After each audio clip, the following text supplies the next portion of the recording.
నా paper leakage గత ప్రభుత్వానికి ఈ ప్రభుత్వానికి మీరు పేపర్ లీకేజ్ గురించి మాట్లాడితే సరే, పేపర్ లీకేజ్ జరిగిన దానిపైన ఈ ప్రభుత్వంలో దానికి ఎంక్వైరీ అయింది, సంబంధించిన వ్యక్తులపైన చర్యలు తీసుకున్నారు. కానీ గత ప్రభుత్వంలో పేపర్ లీకేజ్ కాదన్నది, పేపర్లు అమ్ముకున్నారు. పేపర్ లీకేజ్కి అమ్మకానికి చాలా తేడా ఉంటుంది. ఆ ప్రభుత్వంలో పేపర్లు అమ్ముకున్నారు, అంగట్లో సరుకు అమ్మినట్టు అమ్ముకున్నారు. అది కూడా వాళ్ళు బయట పెట్టలే.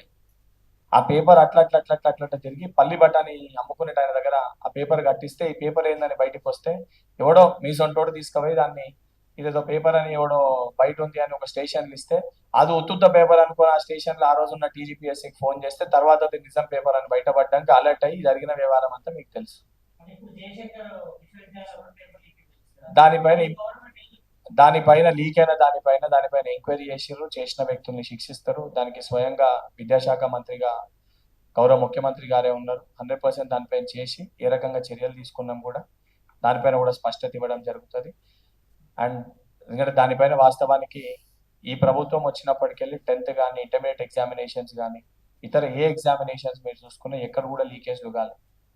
గ్రూప్ 1, గ్రూప్ 2, గ్రూప్ 3, డిఎస్సి అనేక ఎగ్జామినేషన్స్ కండక్ట్ చేసినాం. ఎక్కడ కూడా 100% ట్రాన్స్పరెన్సీ తోటి ఎగ్జామినేషన్స్ కండక్ట్ అయింది. ఇందులో 2-3 ఇష్యూస్ ఉంటాయి అన్న, నేను అది కూడా చెప్పదలుచుకున్నా. ఎగ్జామినేషన్ అయినాక నిజంగా ఇష్యూ ఉందనంటే ఎగ్జామినేషన్ లో కాపీ ఏంటంటే నేను ఎగ్జామ్ రాస్తే ఇమీడియట్ గా బయటకు వచ్చి అప్పుడే చెప్తాం మీ సొంతలకి నా ఎగ్జామినేషన్ లో కాపీ అయిందని. రిజల్ట్స్ వచ్చిన రోజు నేను బయటకు వచ్చి నా ఎగ్జామినేషన్ సెంటర్ లో కాపీ అయిందని చెప్పి నేను మాట్లాడితే దానికి శాంటిటీ ఉంటుందా లేదా మీరు కూడా ఒకసారి ఆలోచించుకోవాలి.